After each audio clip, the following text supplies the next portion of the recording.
Matanggi numitni Sanathoiga Thoibiga class loiraga tholakpada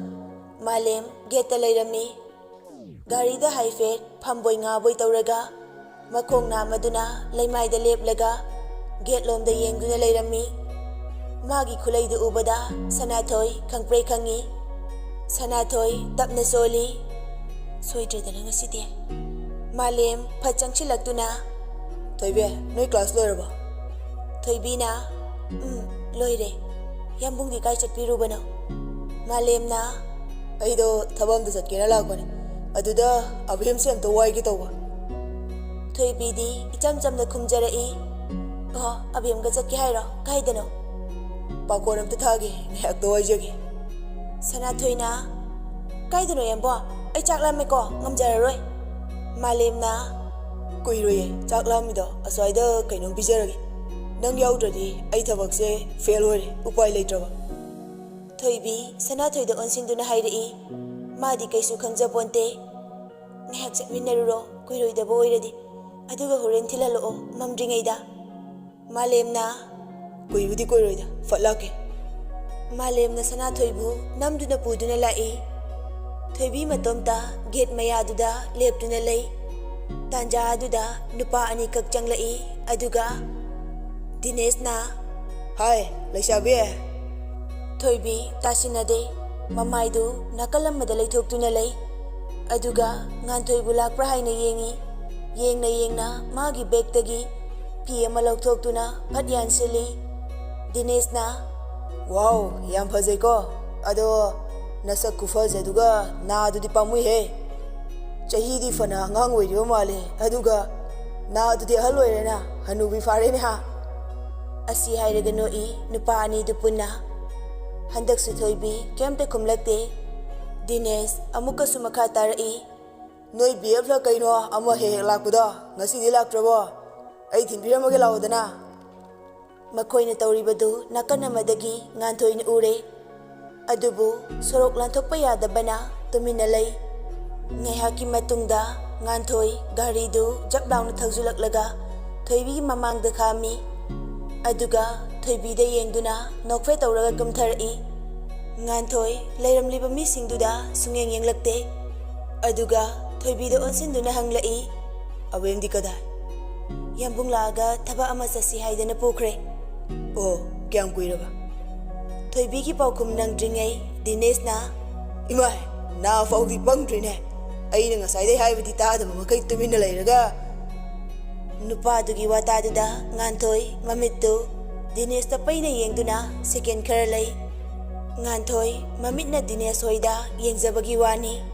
Thoibida karigumba asaubagi mami ama phauba uhande Mana Thoibibu karigumba matang amatada chingnaba pokte Nganthoina kaino kyam kuiragi haisiba ngahak oire moisuba berane chatke haisu aila ga saladi fadauba Wa ngangna Thoibibu gari ki thongdu hangdokpiduna kahali aduga driver side lomda lakna Dinesh ta yengduna makoldi yamna kandabi Dinesh hoi tamakta na bahairi Nufi yengang da karan tardi warak pinami marang kai lai haise khangchin rafai matam siam sakolaban gyan khara tanase Dinesh yam usitaba mawong de kumlai laibak ta thetpo herde hek fadawa Mauga Laishabi Kenaba Kangdabo Ragana Taxeramo Hybro Asi Hiram Laga Hanna Power Yanglamdana Gari de Kakatuna Tauduna Lai Lambi Dani Thoibina A class at Patale Kaidorogemo Laisitode Tale Ozana Lang Haiti Lakanukaina Hire Raba Natijo Adugi Adudi Gay Yam Hainade Haidina Hana Tamjari Hariduni Hojikari sarase Thoibina angang machadauna pauktam libadu taraga Nganthoidi nokpe tauduna lay Maduda Thoibidi sauning nuramale khanghai hairei Kari haraurino nanganoido Nganthoi Thoibida haifet yenglai Ai hayengdagi class setlaroi yam talle Nganthoi makut namaduna lamlaktuna Thoibigi makokta haifet nanboy kaiboy tauraga hairei Afongbi Mina lagnarak baibo aduk sawa aduga makhoi gidama nangna nangi punsiu manghaladra Kaidawa chaloidoino. Nang nadalaluna, landa migidine, isolay Aina chumna chatlasu moidi adum langnara iside. Moina khangdabaine, kaisu khalunuse. Adoisu ai talle. Adoisu hayardi nang nangamai. Ada tose, adoi wada. Athokpam haige. Kaiba. Avemga malemga chalido kadaidani hairamge. Kaisumta hairamdi ado moyanise. Kaidoraba. Khangnari jalo. Nganthoi noklaga khumlai. Kaide wakhalnu nagiduna. Male idi. Oiramoy, yam paktabane, adui nupado. Nahan muksu abemgi birthday da ngana laaga pura chatidudi. Aduga likmari macha amasu pirakba male. Adudi sum nungsidana pibo oiramni. Aingonda surprise tawdo leikaina hairambane. Aduga abemse baba masa khangaudabanina aikoi anina loina honarakpane. Pisak piklingaidagi machal amagumna yam luna tawjabane. Hoi, ada aina sum chingnaba aduginida. Yam paktaba nupa haidine mane nupi koyu hainabo angang masa amada ngauribane. Adu unawa satpa khudingi aikoi abem pubane. Koithokpa pubi hinena. Kaino haisibo kaya mangangno. Khangdeda sononi pura moiwase. Adum chatminabane. Adagi moihum selfie phuna tawraga khara thagala adum tawbane. Kok sakpane me. Thoibinadi malemba sanathoiga khangnaramgadra haina khalli. Adubu nganthoi asum hagita thokpaduda masu kemta khaludre. Ada kaigumba yambungnane aikoi abem sipiu hairakladi kamai tawne. Adu oirdi mi siba yaungnaredana. Asengbaine. Yare wathidi adumaina kashi tawroi aina khangi malemgi magun. Mana aikoi abembo machan amagum khanbane. Atai kaishumta khandabane. Aduga kaigumba manane adum wakala khalamadi aidi haibidi haisini. Thoibi handakti kitang pakhatli nganthoigi wata duda adubu wa thaidorai to sise moigi warise ada aida moira kansida lairik tamlaga kaidawna doino ai to ogi batamo tawshin nabiga tawini mase aina kaida tawsinaiba tawridudi kaida aroibada tamo tawridudi phagi tawne aina ngasaina adui wada loisilasi haikraba natra mina phajana kaisu ngangnabiroi aikoi gi tungda ngangnariba misingdudi aikoi kalakpaine moina tawba ngamdaba aikoina tawba aduini aduisu ai tale se ai wari im libigi handakne UPSC gi exam da macha chahi mapal surabi mawo manane mai paklakhridudi mana kayam honaramgani khalune moigi society ga aikoi ga manade moigidi supporter yam leiramgani aduga aikoi gi society dadi nupina mayum hek pankibada loire mawo mana laik tamladine amuk toiba loire tawba ngambi irang phabi oina hekta ubiye hoine lam dugi chatnabi haidusu ayarage ado aikoi gi chatnabi haise aikoi miyoibna semba ngaktani aduga haujiki aina haiba nupiada magi nupana amadi nupa mayumgi misingdagine support amata fangba nate adugi ona tainabadane awon pot phajana puraktabagidama nupiada divorce tawbiraklabane aduga masana kana honajaduna mai paglakpane haidi nupida mapamda machaga punna lei haira hoi awon pot yamna purakti haibagidama divorce tawraini thoibi wari singdu taraga mangonda hena nungaitaba phaurak lei mamittu nganthoida tatu yengduna lei kaidorage nganthoina hanglakpani thoibi mamai luktharaga hairei aidi isana setuna lakiba ipidu natana kaisumta purakte ko haima aina haidi adu khanjilu haiba natene nupiduna honariba adugi wane magi family dagi kariguma support amata fangdabarsu honare haibane aduga nangide ima abem ai loina leirisidi nanga maga yam khenai nangi apamba kuding amata watana pigane aina leiribase nangi damakne karigumba aina matang matam chadana leikhidaba thoklabadi khangdre thoibi mapi ira chelakle changsilaktuna nganthoigi pambomda kollaga hairi tamo adumaina haigano ai nang yaudana hingba ngamlo hoi boy aina haidine aina hinglibase nangi damakne nang wakhal sonthaganu haibane aikoi hojik laik tam haudradi kamai tawne aduna मीनने हाइबा ngangbada afaba khak loksilaga fattabadi taroidabani aini nangbo laik tamo haibase thabak tawna khakki ngak nate thabak ki tawdrasu yai loksing gyan tan silu haibane aina hana khalangbadi sangsar sida ai muk laibak thiba mi ama muk leiram na roi kallubane aduba hojikti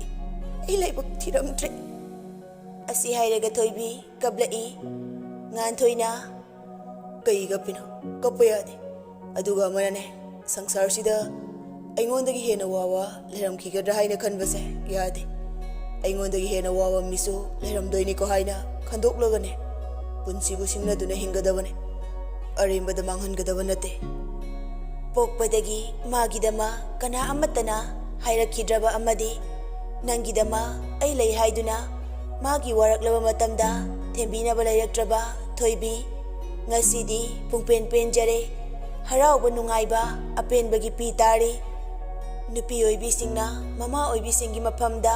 kejaba mapagi maphamda oinajaba nauthi sajaba pumba asi phanglaktrabani minungsi haibasi karino khanglaktraba magi punsina sangsar pumbagi nungaiba mapal naidraba minungsi nangidama ai leiri haina songthok piraklabada nungum kalamba thamoido mahi chelakpani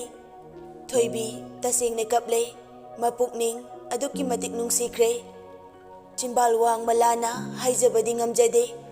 adubu thamoidadi marol kaya amaloli thoibi tamo nang sikna ano nangbu tasengna aigida poklakbra nangna ipo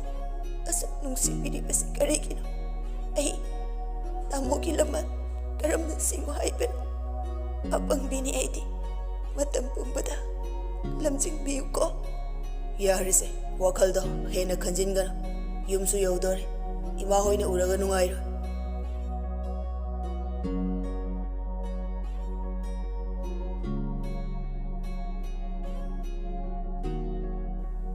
asomdana malemga sanathoigado yam lapna chatloisi haiduna khara nakpa mafam amada lagle mafamdu mi kharadi chatnari makhoigum kapal khara mi yamna chinbadi oide makhoi anisu garidu phajana pak tawraga makhongna tapna chatuna mafam madugi phajaba yengli malem changsilaktuna sanathoigi makhut yetu samlai hainabi oire sanathoina yambo kenom hayura malemna hayune aise angang ni adum khalira kenom tawe yambungse kain haise aina piktuk piklingaidagi yambunga ikoi tamogagi matung inaragane school chatpada noi anina khusamlaga pubada ada hojifau adum hainare haiba yambungse dad adumai kana hayo hai asi hairaga makhoi animak punna nokminai hoi chumbudi chumi adum hainare aina nanga hek chaladi nangi khuse sungta thadok ningdi kai hino khangdeba mina hainabadane kuina khangnaradi nungsiba hantare talai atopa yenglai hai ada yambungde atopa pamlaktro kana haiba mina haine kok chakoi wane nungsiba bu kaino asigi dress imalle selaro haiba yabadona aduga migidi khangde eigidi nongmata nungsiba hantanabagi machak amota leiti adugi mohotne sum hele nangbu nungsibadi asengba yambo aidi am pakhatli ko aikoi tamonaga khangladi khangdaba yadro wane soidana khangla doba nongma natraga nongmadi kem khaluno duna pharene aikoi tamosu khanglasanu ada yambo aikoi manadi yagadra kaino masibo kaidau yaroido aikoi ni ichili naudi natedana khangde ayam pakhatle adugi damuna na matha saganu haidana hajin haikre ai nupane aina ngamnaba amata kaidana basingani sanathoi nokpre tawi malemna aise yumdagi yam sauninga lakpane nang hek ubaga saubu ngamda aise nangna simjillabra kainom tawre simjallabane adunane sauba ngamdrido saklamdrona lamde ngasai kentindagi kekeno chare ai dilame chak sarak tro haise chade kaigi yambungde pungthengle ngaurabro nang natro taning deba taning loi asenggo hayardi yare kainom charo silao adudi nang bulam de daine as talhe marai tawdana mung leire sida jase haira mapanda jase hairo ꯑꯃꯗ ꯍꯦꯛꯇ ꯑꯗꯨꯗꯤ ꯁꯤꯗ ꯁꯨꯝ ꯆꯥꯔꯁꯦ ꯈꯔ ꯅꯛꯄ ꯑꯇꯩꯗ ꯆꯠꯂꯔꯣꯏꯁꯤꯀꯣ ꯍꯣꯏ ꯆꯥꯅꯕ ꯈꯔ ꯑꯣꯔꯗꯔ ꯇꯧꯗꯨꯅ ꯆꯥꯃꯤꯟꯅꯔꯦ ꯁꯅꯥꯊꯣꯏꯅ ꯌꯥꯝꯕꯣ ꯆꯥꯛ ꯆꯥꯗ꯭ꯔꯗꯤ ꯅꯁꯥ ꯁꯣꯛꯀꯅꯤ ꯀꯩꯒꯤꯅꯣ ꯆꯥꯗ꯭ꯔꯤꯗꯨꯕꯣ ꯀꯩꯁꯨ ꯇꯧꯗꯦꯗ ꯁꯨꯝ ꯁꯥꯎꯅꯤꯡꯂꯛꯄ ꯍꯧꯖꯤꯛꯁꯨ ꯁꯥꯎꯔꯤꯕꯣ ꯍꯧꯖꯤꯛꯇꯤ ꯐꯔꯦ ꯃꯍꯩ ꯇꯧꯕ ꯍꯩꯕꯅ ꯇꯧꯁꯤꯜꯂꯦ ꯁꯥꯎꯒꯅꯨꯕ ꯁꯥꯎꯔꯒ ꯆꯔꯥ ꯍꯦꯜꯂꯒ ꯀꯩ ꯀꯥꯟꯅꯩ ꯏꯁꯥ ꯁꯣꯛꯏ ꯐꯕ꯭ꯔꯥ ꯑꯗꯨꯕꯣ ꯑꯩꯅ ꯁꯣꯛꯇꯧꯅꯤ ꯌꯥꯝꯕꯨꯡꯅ ꯁꯣꯛꯄ ꯍꯥꯏꯁꯦ ꯑꯩꯒꯤ ꯃꯥꯡꯖꯕꯅꯦ ꯀꯗꯔ ꯍꯧꯔꯦ ꯑꯃꯨꯛ ꯅꯠꯇꯦꯕ ꯁꯦ ꯁꯥꯎꯒꯅꯨꯕ ꯑꯩ ꯀꯩꯁꯨ ꯇꯧꯗꯦꯕ ꯑꯩ ꯒ꯭ꯌꯥꯟ ꯇꯥꯕꯅꯦ ꯑꯩ ꯌꯥꯝꯕꯨꯡꯅ ꯄꯥꯝꯗꯕ ꯊꯕꯛ ꯑꯝꯇ ꯇꯧꯔꯣꯏꯕ ꯑꯃꯅ ꯑꯃꯨꯛ ꯁꯥꯎꯅꯤ ꯑꯃꯅ ꯑꯃꯨꯛ ꯊꯦꯝꯅꯤ ꯈꯔ ꯁꯥꯎꯅ ꯈꯔ ꯑꯃꯨꯛ ꯈꯠꯅ ꯈꯔ ꯑꯃꯨꯛ ꯅꯣꯛꯃꯤꯟꯅ ꯇꯧꯗꯨꯅ ꯆꯥꯕ ꯌꯥꯕꯁꯨ ꯆꯥꯃꯤꯟꯅꯔꯦ ꯊꯦꯡꯖꯤꯜꯂꯛꯑꯦ ꯆꯠꯂꯁꯤ ꯍꯥꯏꯗꯨꯅ ꯊꯣꯡꯃꯤꯟꯅꯔꯛꯏ ꯃꯥꯂꯦꯝꯅ ꯅꯨꯄꯤ ꯅꯪ ꯒ꯭ꯌꯥꯟ ꯇꯥꯎ ꯍꯥꯏꯁꯤꯅꯤꯀꯣ ꯁꯅꯥꯊꯣꯏꯅ ꯑꯩꯕꯨ ꯌꯥꯝ ꯇꯥꯗ꯭ꯔꯕ꯭ꯔꯥꯅꯦ ꯇꯥꯕꯨꯗꯤ ꯇꯥꯏ ꯑꯗꯨ ꯑꯣꯏꯔꯁꯨ ꯄꯥꯈꯠꯂꯦ ꯑꯩꯅꯒ ꯅꯪ ꯇꯣꯏꯅ ꯁꯦꯟꯅꯕ ꯆꯪꯗ꯭ꯔꯦ ꯍꯣ ꯁꯦꯟꯅꯕꯤꯌꯨ ꯍꯥꯏꯗꯤ ꯑꯩ ꯒ꯭ꯌꯥꯟ ꯇꯥꯖꯩꯌꯦ ꯃꯈꯣꯏ ꯑꯅꯤꯅ ꯑꯁꯨꯝ ꯋꯥꯔꯤ ꯁꯥꯟꯅꯗꯨꯅ ꯊꯣꯡꯃꯤꯟꯅꯔꯛꯄꯗ ꯅꯨꯄꯥ ꯃꯆꯥ ꯑꯅꯤ ꯑꯍꯨꯝ ꯁꯥꯏꯀꯜ ꯊꯧꯗꯨꯅ ꯂꯥꯛꯄꯗꯨꯅ ꯃꯈꯣꯏ ꯃꯁꯦꯜ ꯂꯝꯖꯦꯜ ꯇꯥꯟꯅꯔꯤꯔ ꯀꯔꯤꯅꯣ ꯀꯟꯅ ꯊꯧꯔꯛꯄꯗ ꯁꯅꯥꯊꯣꯏꯗ ꯈꯦꯠꯂꯒ ꯊꯧꯈꯤ ꯃꯈꯣꯏ ꯑꯅꯤꯁꯨ ꯏꯈꯪ ꯈꯪꯅꯔꯦ ꯃꯥꯂꯦꯝ ꯁꯥꯎꯅꯤꯡꯃꯟꯗꯅ ꯍꯥꯏꯐꯦꯠ ꯂꯥꯎꯔꯒ ꯇꯥꯟꯅꯒꯦ ꯇꯧꯏ ꯁꯅꯥꯊꯣꯏꯅ ꯌꯥꯝꯕꯣ ꯌꯥꯔꯦ ꯇꯣ ꯃꯤ ꯑꯥ ꯌꯧꯈ꯭ꯔꯕꯅꯦ ꯑꯗꯨ ꯑꯣꯏꯔꯁꯨ ꯍꯦꯟꯃꯜꯂꯦ ꯇꯧꯒꯦ ꯌꯥꯎꯅ ꯇꯧꯕ ꯃꯥꯜꯂꯦ ꯃꯤ ꯆꯠꯂꯤꯕꯁꯤꯕꯨ ꯀꯩꯗꯧ ꯎꯔꯣꯏꯗꯣꯏꯅꯣ ꯃꯥꯂꯦꯝꯁꯨ ꯁꯥꯎꯅꯤꯡꯃꯟꯗꯅ ꯁꯅꯥꯊꯣꯏꯗ ꯇꯥꯏꯅꯔꯦ ꯅꯪꯁꯨꯅꯦ ꯉꯥꯏꯍꯥꯛꯁꯤꯗ ꯐꯣꯟꯗꯣ ꯌꯦꯡꯗ꯭ꯔꯗꯤ ꯌꯥꯔꯝꯃꯔꯣꯏ ꯀꯅꯥꯒ ꯃꯦꯁꯦꯖ ꯊꯥꯅꯔꯤꯅꯣꯕ ꯑꯁꯤ ꯍꯥꯏꯔꯒ ꯁꯅꯥꯊꯣꯏꯒꯤ ꯃꯈꯨꯠꯇꯒꯤ ꯐꯣꯟꯗꯨ ꯇꯥꯞ ꯂꯧꯔꯒ ꯄꯣꯀꯦꯠꯇ ꯍꯥꯞꯆꯤꯟꯈ꯭ꯔꯦ ꯑꯗꯨꯒ ꯃꯈꯨꯠꯇꯨ ꯑꯃꯨꯛ ꯁꯝꯂꯒ ꯆꯠꯄ ꯍꯧꯈ꯭ꯔꯦ ꯁꯅꯥꯊꯣꯏ ꯆꯠꯂꯤꯕꯗꯨ ꯑꯗꯨꯝ ꯏꯟꯅꯔꯤ ꯑꯗꯨꯒ ꯀꯦꯁꯤꯟꯅꯔꯒ ꯍꯥꯏꯔꯛꯏ ꯌꯥꯝꯕꯣ ꯃꯥꯂꯦꯝ ꯈꯨꯝꯂꯛꯇꯦ ꯌꯥꯝꯕꯣ ꯁꯥꯎꯔꯅꯨꯕ ꯑꯩꯗꯣ ꯐꯣꯇꯣ ꯊꯥꯒꯠꯀꯦ ꯇꯧꯕꯅꯦꯕ ꯅꯃꯤꯠꯇꯣ ꯌꯥꯝ ꯊꯛꯑꯦꯕ ꯅꯪꯁꯨ ꯍꯧꯖꯤꯛꯀꯤꯗꯨꯅ ꯁꯣꯛꯂꯝꯃꯗꯤ ꯀꯃꯥꯏꯅ ꯇꯧꯅꯤ ꯍꯣꯏ ꯕꯥ ꯑꯩ ꯁꯣꯏꯈ꯭ꯔꯦ ꯕꯥ ꯃꯇꯨꯡ ꯇꯧꯔꯔꯣꯏ ꯕꯥ ꯁꯥꯎꯔꯅꯨ ꯕꯥ ꯅꯪ ꯁꯤꯅꯦꯍꯦ ꯅꯪ ꯍꯥꯏꯁꯤꯅꯤꯀꯣ ꯅꯪꯅꯦ ꯁꯥꯎꯐꯥꯎ ꯍꯦꯛ ꯅꯤꯡꯇꯝꯕ ꯁꯥꯎꯕ ꯉꯝꯍꯟꯗꯦꯍꯦ ꯁꯅꯥꯊꯣꯏ ꯑꯃꯨꯛꯀꯁꯨ ꯃꯔꯩꯒꯗꯨ ꯀꯣꯟꯁꯤꯟꯅꯔꯒ ꯍꯥꯏꯔꯛꯏ ꯍꯣꯏ ꯕꯥ ꯌꯥꯔꯤꯕ ꯅꯨꯄꯥꯅꯕꯨ ꯑꯗꯨ ꯀꯨꯏꯅ ꯁꯥꯎꯕ ꯍꯧꯅꯕ꯭ꯔꯣ ꯍꯣꯏꯍꯦ ꯀꯩꯅꯣ ꯈꯪꯗꯦ ꯀꯦꯕꯨ ꯀꯦꯁꯤꯟꯅꯕꯣ ꯀꯩꯌꯣ ꯒ꯭ꯌꯥꯟ ꯃꯦꯟ ꯑꯝꯇ ꯇꯥꯗꯦ ꯁꯅꯥꯊꯣꯏ ꯅꯣꯛꯁꯤꯜꯂꯤ ꯑꯗꯨꯒ ꯑꯗꯨꯅꯦꯕ ꯀꯨꯏꯅ ꯁꯥꯎꯕꯗꯤ ꯐꯠꯇꯕꯅꯦꯕ ꯃꯥꯂꯦꯝꯅ ꯁꯅꯥꯊꯣꯏꯕꯨ ꯊꯣꯡꯒꯥꯜ ꯐꯥꯎꯕ ꯊꯤꯟꯕꯤꯔꯛꯂꯝꯃꯤ ꯁꯅꯥꯊꯣꯏꯅ ꯂꯩꯍꯧꯔꯒꯦ ꯑꯗꯣ ꯆꯔꯥ ꯍꯦꯟꯕꯗꯣ ꯐꯠꯇꯕꯅꯤꯀꯣ ꯁꯧꯔꯥ ꯂꯝ ꯍꯦꯟꯖꯅꯨꯀꯣ ꯍꯥꯏꯕꯤꯗꯦ ꯍꯥꯏꯅꯤ ꯂꯝ ꯁꯨꯝ ꯍꯦꯜꯂꯛꯑꯗꯤ ꯂꯩꯁꯥꯕꯤꯗꯒꯤ ꯀꯩꯅꯣ ꯌꯧꯖꯅꯤ ꯍꯣꯏ ꯍꯣꯏ ꯅꯪꯅ ꯍꯟꯅꯨꯖꯔꯁꯨꯅꯦ ꯑꯩꯈꯣꯏꯗꯤ ꯑꯉꯥꯡ ꯌꯥꯝ ꯑꯣꯏꯖꯔꯤꯌꯦ ꯁꯤꯌꯥ ꯃꯁꯤ ꯃꯤ ꯎꯁꯤꯠꯇꯦꯅꯦ ꯑꯩꯕꯨ ꯍꯟꯅꯨꯔꯦ ꯀꯥꯏ ꯆꯍꯤꯗꯨ ꯌꯦꯡꯉꯣ ꯑꯩꯅ 21 ꯑꯗꯨꯒ ꯅꯪꯅ ꯃꯦ ꯂꯩꯖꯍꯧꯔꯣ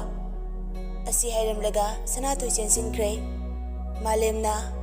ꯑꯣꯏ ꯉꯥꯏꯈꯣꯅꯦ ꯅꯪ ꯐꯣꯟ ꯂꯩꯍꯧꯔꯦ ꯁꯅꯥꯊꯣꯏ ꯇꯥꯗꯕꯤꯗ ꯑꯗꯨꯝ ꯆꯪꯈ꯭ꯔꯦ ꯑꯗꯨꯗꯒꯤ ꯃꯥꯂꯦꯝꯁꯨ ꯄꯤꯔꯝꯃꯔꯣꯏ ꯈꯟꯅ ꯑꯗꯨꯝ ꯄꯨꯗꯨꯅ ꯆꯠꯈ꯭ꯔꯦ ꯁꯅꯥꯊꯣꯏ ꯌꯥꯆꯪꯂꯛꯂꯕꯅꯤꯅ ꯃꯅꯝꯃꯒꯤ ꯃꯇꯦꯡ ꯄꯥꯡꯉꯤꯉꯩ ꯃꯥꯒꯤ ꯐꯣꯟꯗꯨ ꯅꯤꯡꯁꯤꯡꯂꯨꯗ꯭ꯔꯦ ꯃꯥꯂꯦꯝꯁꯨ ꯃꯌꯨꯝꯗ ꯉꯥꯏꯍꯥꯛ ꯀꯔꯤ ꯀꯔꯤꯅꯣ ꯊꯕꯛ ꯈꯔ ꯂꯣꯏꯁꯤꯜꯂꯝꯂꯒ ꯌꯥꯆꯪꯂꯛꯄ ꯈꯔ ꯃꯝꯁꯤꯜꯂꯛꯄ ꯃꯇꯝꯗ ꯐꯣꯟꯗꯨ ꯊꯤꯜꯂꯨꯒꯦ ꯍꯥꯏꯅ ꯂꯥꯛꯄꯅꯤ ꯁꯅꯥꯊꯣꯏꯒꯤ ꯊꯣꯡꯒꯥꯜ ꯍꯦꯛ ꯌꯧꯔꯛꯄꯗ ꯁꯦꯞ ꯇꯧꯗꯕ ꯅꯝꯕꯔ ꯑꯃꯗꯒꯤ ꯀꯣꯜ ꯂꯥꯛꯏ ꯃꯥꯂꯦꯝꯅ ꯍꯜꯂꯣ ꯅꯨꯄꯥ ꯑꯃꯅ ꯑꯁꯣꯝꯗꯒꯤ ꯈꯨꯝꯂꯛꯏ ꯀꯅꯥ ꯃꯥꯂꯦꯝꯅ ꯑꯃꯨꯛ ꯀꯩꯅꯣ ꯀꯣꯜ ꯇꯧꯔꯒ ꯀꯅꯥ ꯍꯥꯏꯁꯤꯕꯣ ꯅꯨꯄꯥ ꯑꯗꯨꯅ ꯐꯣꯟ ꯃꯄꯨ ꯑꯣꯏꯔꯝꯗꯕꯗꯨꯗ ꯍꯪꯕꯅꯤ ꯀꯅꯥꯅꯣ ꯐꯣꯟ ꯄꯥꯏꯔꯛꯏꯁꯦ ꯑꯗꯨꯒ ꯐꯣꯟ ꯃꯄꯨꯅ ꯀꯥꯏ ꯆꯠꯈ꯭ꯔꯕ ꯐꯣꯟ ꯃꯄꯨꯅꯤ ꯅꯠꯇꯦ ꯍꯥꯏꯁꯦ ꯌꯥꯝ ꯈꯪꯈꯤꯕꯩ ꯋꯥꯅꯤꯅꯦ ꯍꯥ ꯑꯣꯏ ꯁꯤꯒꯤꯔꯅ ꯐꯣꯟ ꯃꯄꯨ ꯀꯥꯏ ꯂꯩꯒꯦ ꯍꯥꯏꯕꯅꯤꯅꯦ ꯅꯪ ꯑꯗꯨꯝ ꯍꯥꯠꯇꯣꯛꯄꯤꯌꯨ ꯍꯥꯏꯕ꯭ꯔꯣ ꯍꯥ ꯆꯠꯂꯨ ꯑꯗ ꯆꯌꯦꯠꯅꯔꯛꯀꯅꯨꯀꯣ ꯐꯣꯟ ꯃꯄꯨ ꯑꯁꯦꯡꯕꯅꯤ ꯄꯥꯏꯔꯤꯁꯦ ꯃꯥꯂꯦꯝ ꯈꯣꯟꯖꯦꯜꯗꯨ ꯈꯔ ꯀꯟꯇꯛꯅ ꯑꯁꯥꯎꯕ ꯑꯃꯒ ꯂꯣꯏꯅꯅ ꯂꯥꯎꯁꯤꯜꯂꯤ ꯑꯗꯨꯒ ꯀꯣꯜꯗꯨ ꯐꯠ ꯀꯛꯊꯠꯂꯤ ꯑꯗꯨꯕꯨ ꯑꯃꯨꯛꯀꯁꯨ ꯀꯣꯜꯗꯨ ꯇꯧꯁꯤꯜꯂꯛꯏ ꯃꯥꯂꯦꯝ ꯀꯣꯜꯗꯨ ꯀꯛꯊꯠꯂꯤ ꯃꯆꯤꯟꯗꯁꯨ ꯃꯨꯔꯨꯝ ꯁꯣꯜꯂꯤ ꯃꯁꯤ ꯅꯨꯄꯤꯁꯦ ꯅꯨꯄꯥꯒ ꯀꯣꯏꯔꯤ ꯃꯥꯜꯂꯦꯅꯦ ꯑꯩꯅ ꯑꯉꯥꯡꯅꯦꯅ ꯁꯨꯝ ꯂꯨꯅ ꯇꯧꯕꯤꯕꯁꯤꯗ ꯌꯥꯝ ꯍꯦꯟꯖꯜꯂꯛꯏꯗ ꯃꯁꯦ ꯐꯣꯟ ꯄꯤꯕꯒ ꯂꯩꯔꯤ ꯃꯤ ꯊꯕꯛ ꯇꯧꯋꯦ ꯈꯪꯅꯤꯕ ꯉꯁꯤ ꯑꯁꯤ ꯍꯥꯏꯔꯒ ꯃꯥꯂꯦꯝ ꯌꯨꯝꯂꯣꯝꯗ ꯍꯜꯂꯛꯂꯦ ꯐꯣꯟꯒ ꯑꯃꯠꯇ ꯄꯤꯔꯝꯗ꯭ꯔꯦ ꯁꯣꯝꯗꯅ ꯉꯥꯟꯊꯣꯏ ꯃꯃꯥꯗ ꯀꯣꯜ ꯇꯧꯔꯛꯏ ꯉꯥꯟꯊꯣꯏꯅ ꯏꯃꯥ ꯑꯩꯈꯣꯏ ꯑꯕꯦꯝ ꯍꯜꯂꯛꯑꯕ ꯂꯩꯃꯅ ꯅꯆꯜꯗꯤ ꯍꯜꯂꯛꯄꯕꯨ ꯀꯨꯏꯔꯦꯅ ꯀꯩꯗꯧꯔꯦ ꯑꯣ ꯀꯩꯁꯨꯝ ꯇꯧꯗꯦ ꯐꯣꯟ ꯄꯥꯏꯔꯛꯇꯕ ꯑꯗꯨꯏꯅꯦ ꯍꯜꯂꯛꯑꯦ ꯉꯥꯟꯊꯣꯏ ꯃꯆꯟꯒꯤ ꯅꯝꯕꯔꯗꯨꯗ ꯑꯃꯨꯛꯀꯁꯨ ꯀꯣꯜ ꯇꯧꯁꯤꯜꯂꯤ ꯍꯟꯗꯛꯇꯤ ꯃꯥꯂꯦꯝꯁꯨ ꯁꯥꯎꯅꯤꯡꯕꯒ ꯀꯩꯒ ꯑꯔꯣꯏꯕꯤꯗ ꯉꯥꯡꯒꯦ ꯍꯥꯏꯅ ꯀꯣꯜꯗꯨ ꯔꯤꯁꯤꯞ ꯇꯧꯏ ꯃꯥꯂꯦꯝꯅ ꯑꯣꯏ ꯅꯪ ꯃꯤ ꯌꯥꯝ ꯎꯁꯤꯠꯇꯕ꯭ꯔꯣ ꯉꯥꯟꯊꯣꯏꯅ ꯑꯣꯏ ꯄꯥꯄꯤ ꯑꯩꯅꯤꯅꯦ ꯐꯣꯟꯗꯨ ꯅꯪꯅ ꯄꯥꯏꯍꯧꯔꯗꯤ ꯄꯥꯏꯍꯧꯔꯦ ꯍꯥꯏꯕ ꯌꯥꯗ꯭ꯔꯣ ꯑꯁꯤ ꯃꯤ ꯌꯥꯝ ꯎꯁꯤꯠꯇꯦꯅꯦ ꯅꯪ ꯁꯣꯏꯔꯣꯏꯁꯦ ꯍꯩ ꯃꯍꯥꯆꯟꯗꯥꯟ ꯑꯩꯅꯤꯅꯦ ꯃꯥꯂꯦꯝ ꯍꯧꯖꯤꯛ ꯐꯥꯎꯕ ꯒ꯭ꯌꯥꯟ ꯇꯥꯗ꯭ꯔꯤ ꯉꯥꯟꯊꯣꯏꯅꯤ ꯍꯥꯏꯕꯁꯤ ꯃꯥꯗꯤ ꯁꯥꯎꯅꯤꯡꯃꯟꯗꯅ ꯈꯣꯟꯖꯦꯜ ꯀꯥꯗꯨ ꯁꯨꯡꯍꯟ ꯈꯟꯖꯤꯜꯂꯨꯗ꯭ꯔꯦ ꯃꯥꯂꯦꯝꯅ ꯑꯣꯏ ꯑꯩꯁꯨ ꯑꯩꯅꯤꯅꯦ ꯅꯪ ꯀꯩꯗꯧꯒꯦ ꯍꯥꯏꯕꯅꯣ ꯉꯥꯟꯊꯣꯏꯅ ꯃꯤꯅꯥꯏ ꯅꯪ ꯂꯩꯔꯝꯃꯨ ꯈꯪꯅꯤ ꯅꯇꯨ ꯎꯅꯕ ꯆꯠꯄꯗ ꯑꯕꯦꯝ ꯄꯨꯔꯒ ꯆꯠꯄ ꯑꯗꯨꯒ ꯐꯣꯟꯁꯨ ꯅꯪꯅ ꯄꯥꯏꯍꯧꯕ ꯄꯥꯏꯍꯧꯔꯗꯤ ꯄꯥꯏꯍꯧꯔꯦ ꯍꯥꯏꯕ ꯀꯩꯗꯧꯒꯦꯕ ꯃꯥꯂꯦꯝ ꯀꯩꯁꯨꯝ ꯈꯨꯝꯕ ꯅꯪꯍꯧꯗꯦ ꯉꯥꯟꯊꯣꯏꯅ ꯁꯔꯦꯡ ꯊꯤꯕꯒꯨꯝ ꯊꯤꯊꯔꯒ ꯊꯝꯈ꯭ꯔꯦ ꯃꯥꯂꯦꯝ ꯍꯧꯖꯤꯛꯇꯗ ꯒ꯭ꯌꯥꯟ ꯂꯥꯛꯏ ꯍꯩꯃ ꯏꯕꯥꯏ ꯑꯣꯏꯅ ꯃꯥꯜꯂꯅꯤ ꯀꯃꯥꯏꯅ ꯇꯧꯅꯤ ꯏꯀꯥꯏꯕꯅ ꯁꯤꯔꯦ ꯑꯩꯗꯤ ꯃꯁꯤ ꯅꯨꯄꯤꯁꯤꯕꯨ ꯄꯨꯔꯥ ꯕꯦꯔꯥꯅꯤ ꯃꯕꯨꯡꯒꯤ ꯅꯝꯕꯔ ꯐꯥꯎꯕ ꯁꯦꯚ ꯇꯧꯗꯦꯕ ꯀꯃꯥꯏꯅ ꯇꯧꯅꯤ ꯑꯩꯅ ꯑꯄꯪꯕꯗꯧꯅ ꯉꯁꯥꯏꯗꯒꯤ ꯐ꯭ꯔꯤꯗ ꯆꯥꯎꯔꯤꯅꯦ ꯄꯦꯜꯂꯦ ꯏꯅꯔꯖꯤ ꯃꯥꯡꯉꯦ ꯄꯥꯝꯃꯨꯏꯗ ꯉꯁꯤꯒꯤ ꯊꯧꯗꯣꯛꯁꯤ ꯉꯥꯟꯊꯣꯏ ꯀꯔꯤꯅꯣ ꯍꯥꯏꯅ ꯈꯜꯂꯤ ꯊꯣꯏꯕꯤꯅ ꯍꯥꯏꯈꯤꯕ ꯑꯗꯨ ꯁꯦꯡꯂꯕ ꯖꯥꯠꯂ ꯍꯥꯏꯅ ꯈꯜꯂꯤ ꯑꯗꯨꯒ ꯀꯔꯤꯒꯨꯝꯕ ꯇꯁꯦꯡꯅ ꯑꯆꯨꯝꯕ ꯑꯣꯏꯔꯝꯂꯕꯗꯤ ꯀꯝꯗꯧꯅꯤ ꯍꯥꯏꯅꯁꯨ ꯈꯜꯂꯤ